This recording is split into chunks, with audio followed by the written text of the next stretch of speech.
Seja bem-vindo, seja bem-vinda ao centenário do Reiki, o Congresso Internacional de Reiki Online. Uma alegria saber que você está aqui e vamos lá para a nossa abertura, dando as boas-vindas a todos que escutaram esse chamado, que estão em sintonia com essas energias, com essas frequências elevadas, com essa frequência elevada.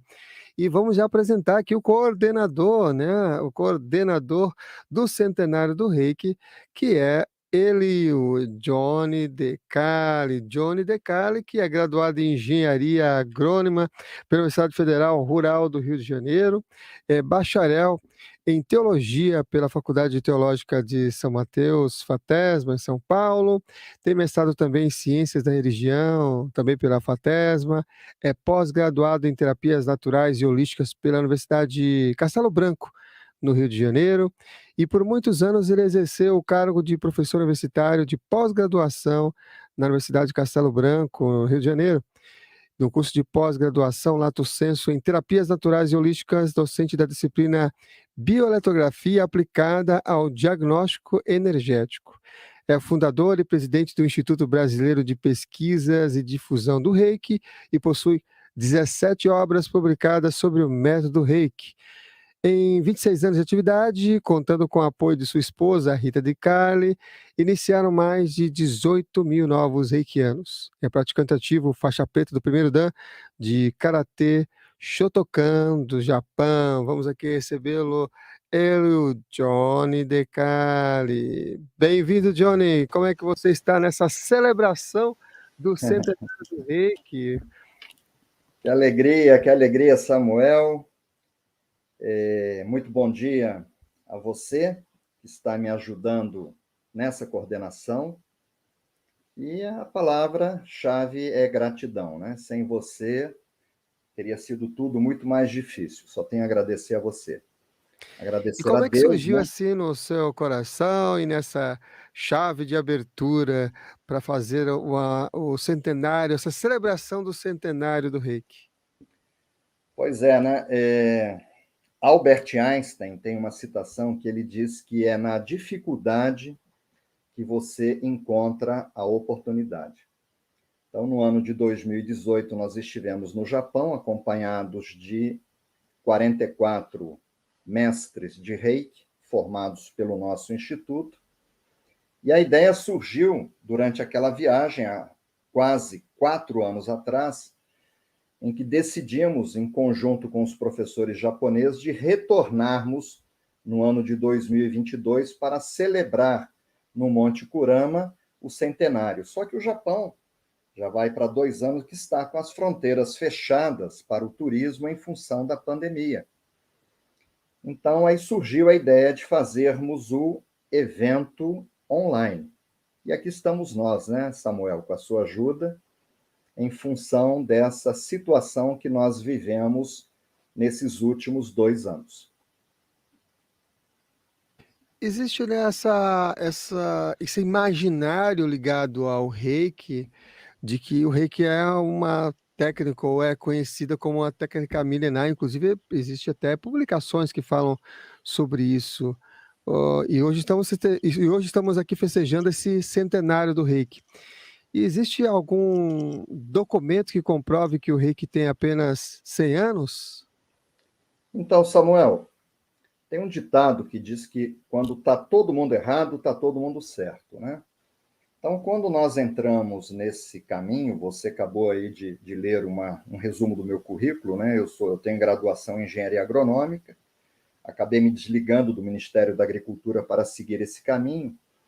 E quando nós começamos a trilhar esse caminho, a internet ela não existia. Ela até existia, mas era uma arma militar do exército norte-americano. Então, nós tivemos assim muita dificuldade, porque a internet ela começou no ano de 1993, que foi autorizado a utilização da população civil. E nós já estávamos, no ano seguinte, já entrando, quando a internet estava chegando no Brasil. Então, nós não tínhamos essa facilidade que nós temos hoje de pesquisar. Não haviam, tampouco haviam livros de Reiki sobre sobre o tema. Então, nós recebemos a iniciação de nível 1 do método Reiki no ano de 1994. Os primeiros livros apareceram, o primeiro livro apareceu em português no ano de 1996, e eu fui comprando alguns livros em inglês, em espanhol, e todos esses livros, eles davam essa informação de que o Reiki era uma prática milenar. Até que nós tomamos a decisão de viajar ao Japão, onde tudo começou, e começamos a ter acesso a documentos oficiais e fomos publicando aqui no Ocidente, juntamente com outros professores norte-americanos, europeus, que também visitaram o Japão e tiveram acesso a esses mesmos documentos, essa informação de que o Reiki realmente é uma prática que está completando, agora no mês de abril, 100 anos do seu descobrimento. Eu vou pedir a você, Samuel, que você coloque a imagem de número 1, que eu te enviei agora. Então, esse documento, nós temos pouquíssimos documentos oficiais sobre o Reiki. Nós sabemos que Jesus não deixou nada escrito de próprio punho, Buda tampouco deixou nada escrito de próprio punho, e a exemplo de Jesus e de Buda, o descobridor do Reiki, Mikao Sui, não deixou nada escrito de próprio punho. Então, o que nós temos era uma apostila que era entregue por ele aos seus alunos, foi confeccionada pela equipe dele. Logo após o falecimento do Sensei Usui, tá, existe um memorial numa pedra que foi talhada após o desencarne dele. Os assessores mais próximos, principalmente o almirante Jusaburo Shida, talhou a história do Sensei Usui, do descobrimento, e recentemente, inclusive me foi presenteado pelo presidente da Associação Portuguesa de Reiki Monte Kurama, num congresso em Lisboa, um documento que é chamado de Reiki Ryoho, Reiki, que é a energia, né? Ryoho, técnicas rioterapêuticas no Shiori. Então, esse é o nome de um documento, tá, que foi publicado pela organização fundada pelo Sensei Usui quando em vida, que é o Usui Reiki Ryoho Gakkai. Esse manual foi escrito pelo Sensei Koshihiro Fukuoka no ano de 1974. Então, Havaio Takata, que foi a introdutora do método Reiki no Ocidente, ainda estava viva, que ela veio a óbito no dia 12 de dezembro de 1980, então Takata estava viva quando esse manual foi publicado.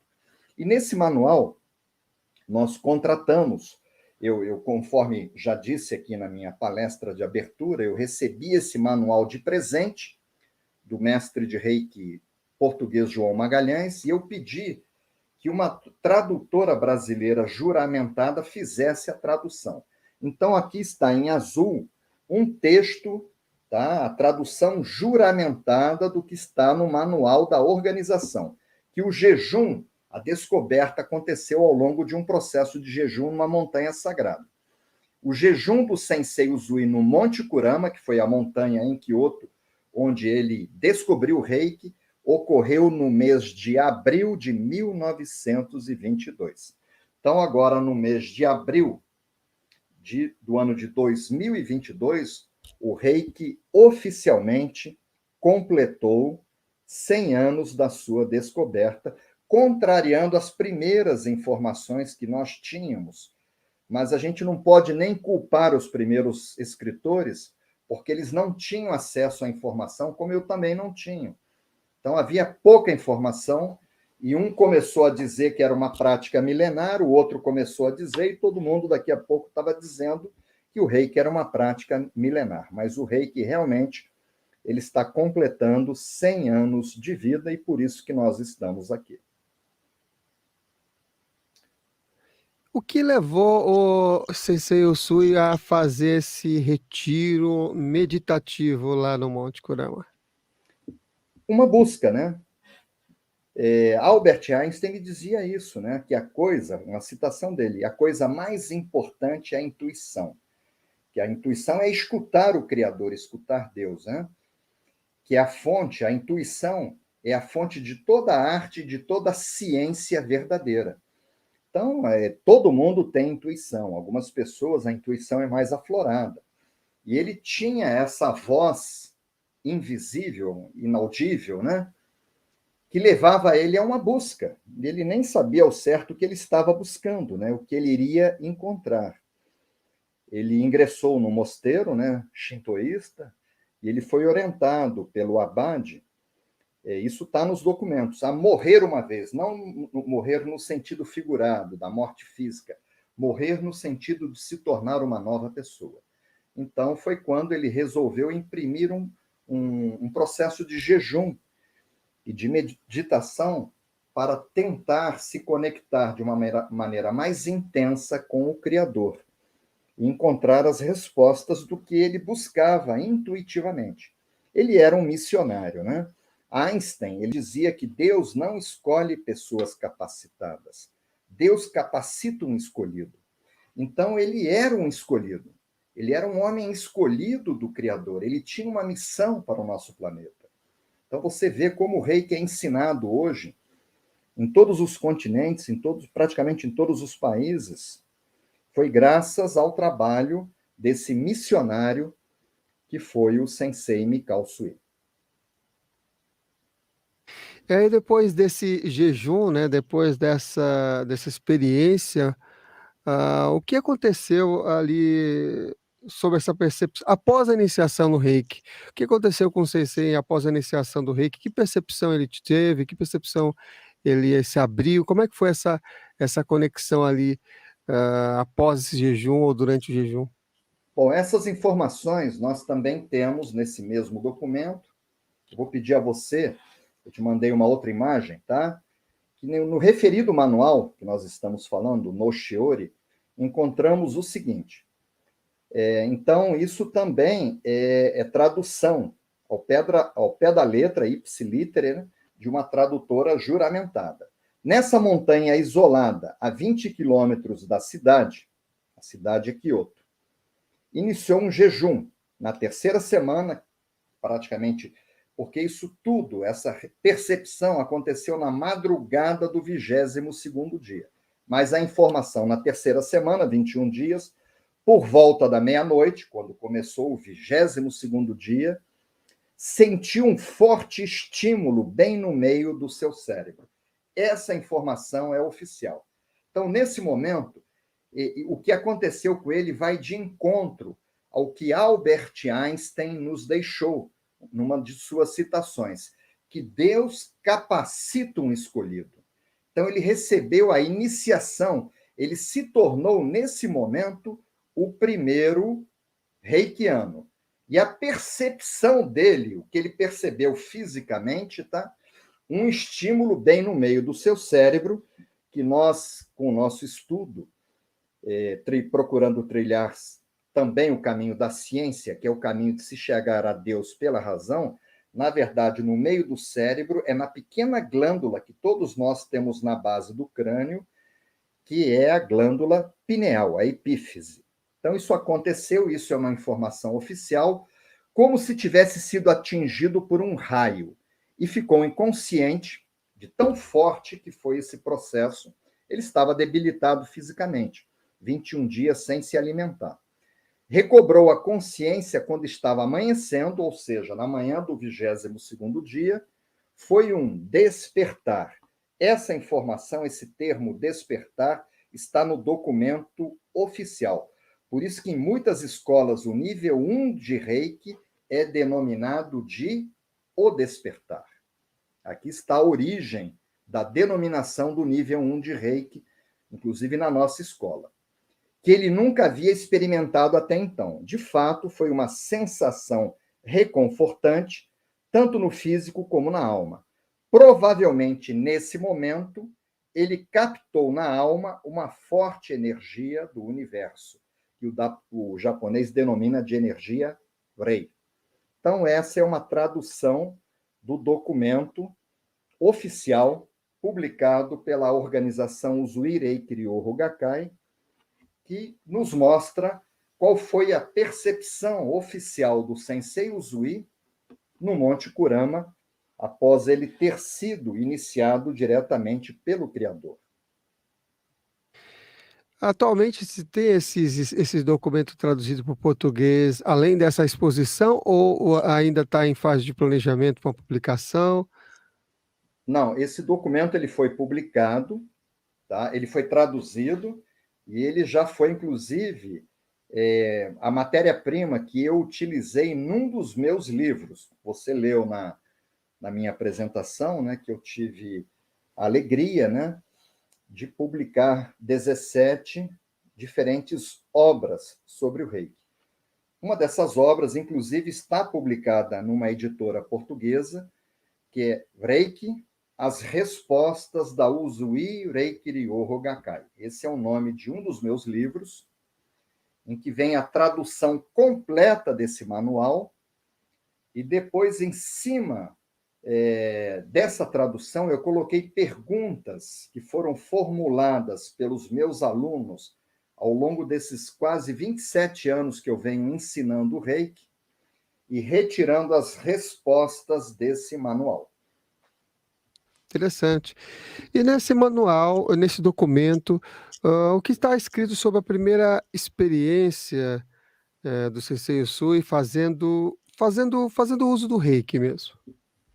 Então, Samuel, os primeiros livros também, eles narram, né, as primeiras experiências que o sensei teve, né? E um escreveu, os outros foram escrevendo a mesma coisa.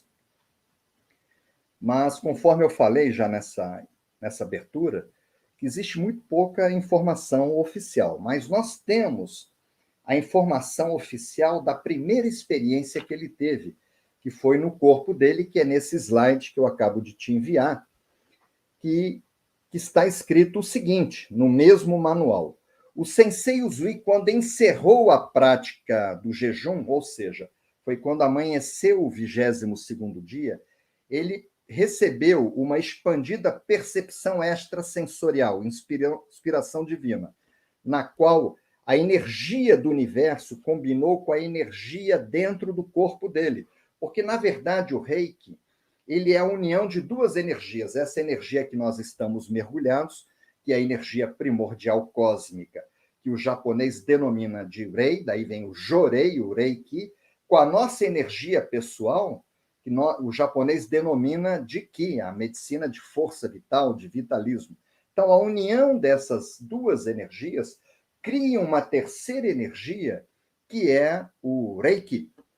Então, percebeu que o universo estava nele, ou seja, ele estava conectado, como se fosse um telefone celular conectado à internet. Ele havia sido reconectado à fonte. E que o macrocosmo, quer dizer, o Criador, o universo e o corpo humano se interpenetram. Ou seja, o que está em cima está embaixo, né? O macro e o microcosmo se interpenetram. Ele teve, naquele momento, um religare. Religião, né, vem desse termo religare, reconexão com a fonte. Então, naquele momento, ele foi reconectado, ele foi conectado com a fonte.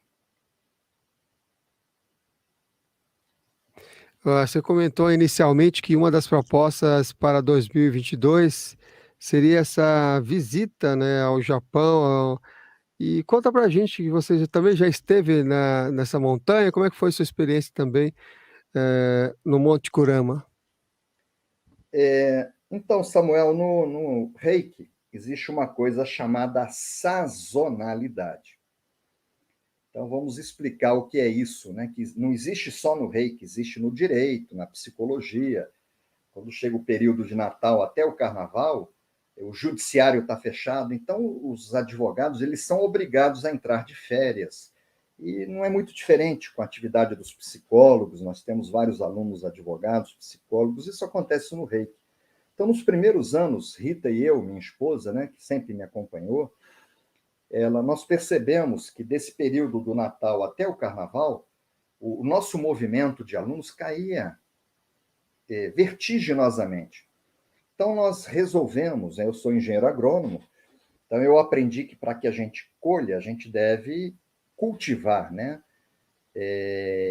Adubar e cuidar da terra, investir, né? Então, nós resolvemos que nesse período nós iríamos viajar. E assim nós fizemos todos os anos nós viajávamos. Chegou uma hora que nós chegamos à conclusão que nós não conseguíamos mais as respostas que nós precisávamos, que eu queria nos Estados Unidos, na Europa.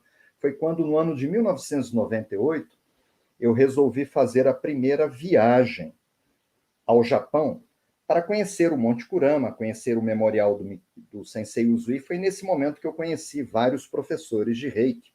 Eu já tinha o endereço de alguns deles e estive pela primeira vez no Monte Kurama no ano de 1998. Eu tive acesso a muitas informações que eu não as tinha. Isso levou com que eu escrevesse um livro que foi a porta de entrada para Portugal e Espanha, que foi Reiki, Sistema Tradicional Japonês. As técnicas originais que eram ensinadas e utilizadas pelo Sensei Usui. Isso fez com que eu retornasse ao Japão pela segunda vez, no ano de 2002. Fiquei um período longo, junto com vários professores que me ajudaram a concluir essa obra, que é uma das principais obras publicadas. Esse livro está publicado em toda a América Latina, em Portugal também por uma editora portuguesa, e foi a segunda viagem que nós tivemos. E no ano de 2011, no dia 11 de março, aconteceu aquele acidente de Fukushima, né, que houve vazamento radioativo, mas eu intuitivamente fui orientado a retornar ao Japão para terminar um outro livro, que foi o Reiki como filosofia de vida, que fala sobre os poemas. Eu precisava de ajuda dos meus professores. E todas as viagens que eu fiz ao Japão, eu não tinha como ir ao Japão e não ir ao Monte Kurama. Eu me sinto muito bem naquela montanha onde tudo começou. E, recentemente, no ano de 2018, vou pedir a você para colocar um slide, nós estivemos nessa montanha, foi a nossa quarta viagem, só que aí, até estimulado pela minha esposa, né? No ano de 2011, nós levamos um grupinho, fizemos uma experiência, levamos um grupo de 10 pessoas, nos reunimos com a 11ª pessoa, tem até um vídeo no YouTube, que é o 11º reikiano, e estivemos na montanha, e estimulado pela minha esposa, né, nós resolvemos abrir esse leque e levamos um grupo de 44 professores ao Monte Kurama. Ficamos limitados ao espaço físico de um ônibus, porque nós dependíamos do traslado, e tínhamos também a equipe local, os tradutores, os professores. Então, nós, lamentavelmente, mas graças a Deus também, a procura foi muito grande, ficamos com lista de espera. E por isso que nós idealizamos a viagem desse ano, que não aconteceu. Mas aí está o grupo de 44 mestres de Reiki, que foi a nossa quarta visita ao Monte Kurama. Foi muito gratificante.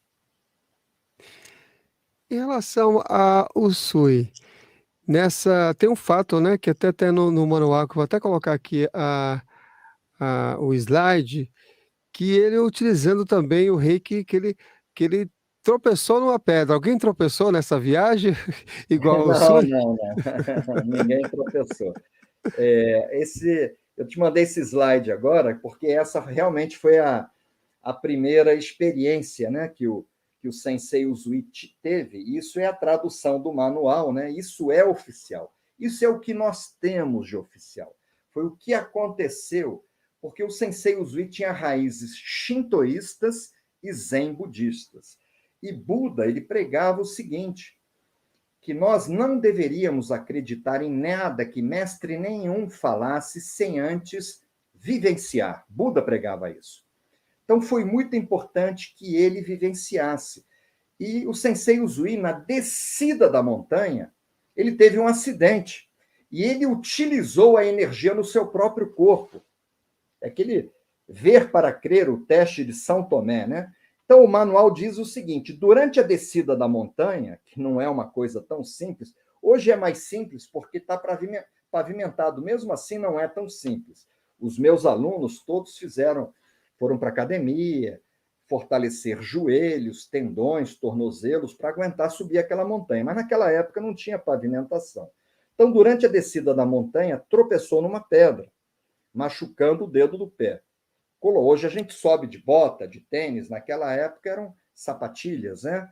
Eram tamancos. colocou a mão e logo percebeu a força do tratamento. Dizem que o sangramento parou na hora, né? Então, essa informação de que ele utilizou num dedo machucado do próprio corpo na descida da montanha, ela é oficial. Isso corroborou, né? Para que ele acreditasse, ele visse que realmente ele tinha atingido o objetivo dele. Ele estava realmente conectado com uma força misteriosa. Bom, já sabemos então que bacana que ninguém está tropeçando na descida da montanha, mas já sabe também os efeitos, né? Que se você está aqui, já sabe também os efeitos positivos que a prática do Reiki, recebendo, aplicando, envolve, tem em sua própria vida. E por falar em prática, nessas visitas ao Monte Kurama, chegaram a fazer práticas de Reiki lá em loco, nos locais? Eu acabei de mandar para você mais um slide, vou pedir para você colocar aí o slide. Então, essa é uma das práticas que nós fizemos lá, que é uma das técnicas oficiais que era ensinada pelo Sensei Usui, que é o Reiki Mawashi. Mawashi é uma palavra japonesa que quer dizer círculo ou corrente, tá? Uma coisa redonda, né?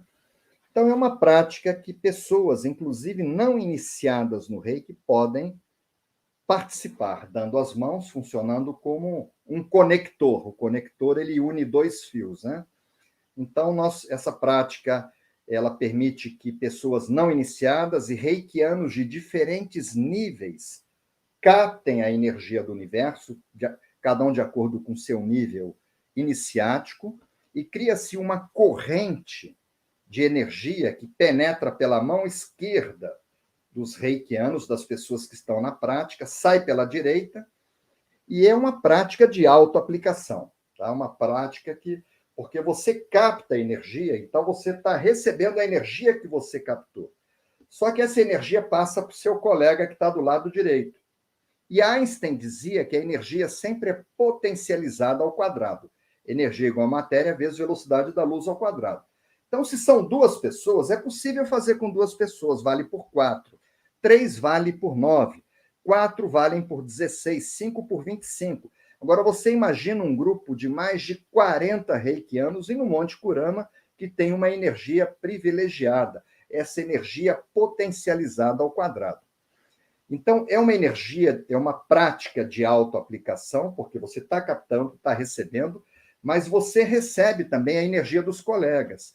Então, é uma prática muito democrática, porque nesse grupo, mesmo que haja uma pessoa que não seja reikiano, ele está recebendo a mesma energia porque ela está circulando, tá? E beneficiando todo o grupo de uma maneira muito uniforme.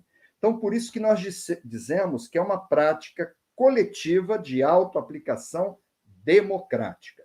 Então, sempre nós fizemos essa prática, aproveitamos também, como o tempo é curto, não te mandei slides, para iniciar todos os membros receberam a confirmação no mestrado. Ah, que legal, que bacana. Em relação ao centenário do Reiki, qual foi o critério que você usou também para escolher os primeiros palestrantes? Quem são os primeiros palestrantes? Fala um pouquinho dessa escolha, bom, aqui estamos na abertura, mas dos próximos palestrantes que vão estar aqui presentes, compartilhando um pouco dessa jornada e dessa sabedoria. Olha, não foi fácil, não foi muito fácil, porque nós tínhamos muitos nomes de pessoas queridas, pessoas preparadas, pessoas amigas, e só que não comportava, né? Nós tomamos a decisão de fazer o congresso online em 2 dias, serão 2 dias muito intensos. Então, o critério foi o critério que Rita e eu utilizamos com a ajuda de mais 3, 4 mestres de Reiki, foi de definir os temas. Então, nós definimos temas que nós julgávamos importantes e fomos pensando em pessoas preparadas para abordar cada um daqueles temas. Então, lamentavelmente, pessoas muito preparadas, próximas, queridas, elas ficaram de fora porque não havia como comportar Só no Instituto nós formamos mais de 700 professores. E nós chegamos no número um pouco mais de 30 palestrantes. Em torno de 32, 34 palestrantes. Então, não foi fácil chegar nessa lista. Eu vou pedir a você para colocar um slide que eu acabo de te mandar. Como o Reiki é uma técnica, é um método que nasceu no Japão, e eu tive acesso a diferentes professores que agregaram no que eu escrevi nos meus livros, mas os professores mais próximos, que eu estive com eles nas 4 viagens que eu fiz ao Japão com Rita desde o ano de 1998, foi o sensei Fuminori Aoki e a sensei Noriko Ogawa, que é assistente dele.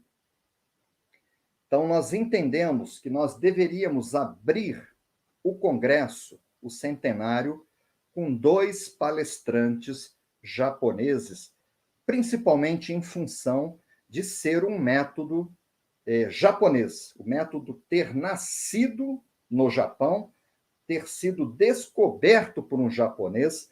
Então, nós entendíamos que nós deveríamos abrir com japoneses. Então, os dois dos professores que eu tive outros, né? Sensei Fuminori Aoki e Noriko Ogawa serão os primeiros palestrantes. Essa foto eu estou do lado deles, foi na viagem de 2018, foi na nossa 4ª viagem. Ao fundo você vai ver uma pessoa de camiseta violeta, a calça de uma outra pessoa. Os nossos alunos estavam ao fundo e nós estávamos aqui numa cerimônia zen budista e shintoísta de agradecimento, um ritual de agradecimento ao Sensei Usui no memorial dele, onde estão as cinzas provenientes da cremação do corpo do Sensei Usui. Estamos num cemitério público.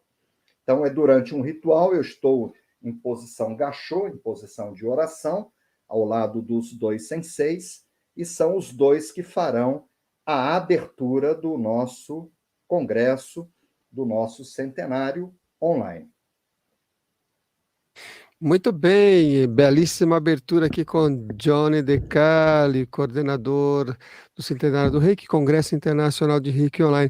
E as pessoas que estão perguntando sobre a certificação de participação do Centenário? Então, nós abrimos a inscrição para a certificação e nós enviaremos um certificado online, tá, pelo Instituto Brasileiro de Pesquisas e Difusão do Reiki e da TV Consciência Próspera, que é uma parceria dessas 2 instituições, o Instituto e a TV. Então, nós enviaremos para cada pessoa que se inscreveu um certificado de participação no Congresso. Aí, caso a pessoa queira, né, ela pode imprimir esse certificado e colocar, emoldurar, colocar na parede, mas é um certificado que nós já temos o layout, e vem com a logomarca do Instituto e a logomarca da TV Consciência Próspera. E nós emitiremos para todas as pessoas que se inscreveram oficialmente no nosso congresso. Maravilha, excelente abertura aqui com o Johnny De Cali. Já ele vai estar aqui, porque em alguns instantes a gente já vai ter os nossos primeiros, vocês já ouviram aqui os primeiros convidados japoneses, o Fuminori Aoki e Noriko Ogawa. Falei correto? Exatamente. Exatamente. E lá no Japão, essa é uma pergunta mais curiosa antes de começar. E lá no Japão, como é que era em relação à tradução? Porque eu conversei com uma das tradutoras, inclusive delas, uma pessoa super simpática. Quer falar sobre ela? Então, nós temos... o tempo é muito curto, né? Já Eu estamos queria logo no passando aqui. início ter agradecido a minha esposa, a minha mãe, né? Os meus alunos, os meus filhos, né? Mas nada disso no Japão seria possível, porque nós temos a limitação do idioma, né? Os professores, eles não falam inglês, nós não falamos japonês, Então, a gente depende de tradutores. Na primeira visita que fizemos, eu conheci, né, uma aluna minha, a Olivia Kimiko Kikuchi, que eu conheci num curso de Curitiba, mas ela estava noiva, veio a casar, e era Nisei, falava, dominava muito bem, já estava aposentada no Brasil, e atualmente ela vive no Japão. Ela foi a nossa primeira tradutora nas 2 primeiras visitas, mas não era uma tradutora profissional. Era uma amiga, né, ajudou demais. Numa das viagens, na terceira viagem que nós levamos o primeiro grupo com 10 alunos, ela entendeu que nós deveríamos ter um trabalho mais profissional. E convidou a Sensei Emiko, que é nossa aluna também, nossa amiga, né? Vive lá, e sem ela nada disso. A tradução do Sensei Fuminori Aoki, da Sensei Noriko Ogawa, será feito pela Sensei Emiko, né? E ela é a pessoa que nos dá o suporte. Sem ela, a gente tem dificuldade até de se alimentar no Japão. Então, eu sou muito grato a ela, porque foi graças a Sensei Emiko, quando eu digo Sensei, porque é uma grande mestre de Reiki, do Rei do Reiki, que é o sistema ensinado pelo Sensei Aoki, dela ter permitido a participação desses 2 mestres japoneses no nosso congresso. Excelente, agradecimentos aí. Ela vai estar então já aqui na próxima apresentação, fazendo essa tradução aqui do Aoki e Noriko. E já que você falou sobre alimento, então desejamos a todos que nesse início aqui do centenário do Reiki possa todas as palestras servir de certa forma de um alimento energético em celebração do centenário do Reiki. Não é isso, Johnny? Com certeza, né? Que cada uma das pessoas que venha a participar, a escutar todos esses temas, todos esses palestrantes que foram escolhidos com muito critério, uma decisão muito difícil de chegar nesses nomes, né? Ter que excluir alguns nomes que eu também queria que estivessem aqui, que essas palavras funcionem como um bálsamo confortador e como um alimento espiritual no sentido de agregar e expandir a consciência de cada um dos participantes que venha estar conosco.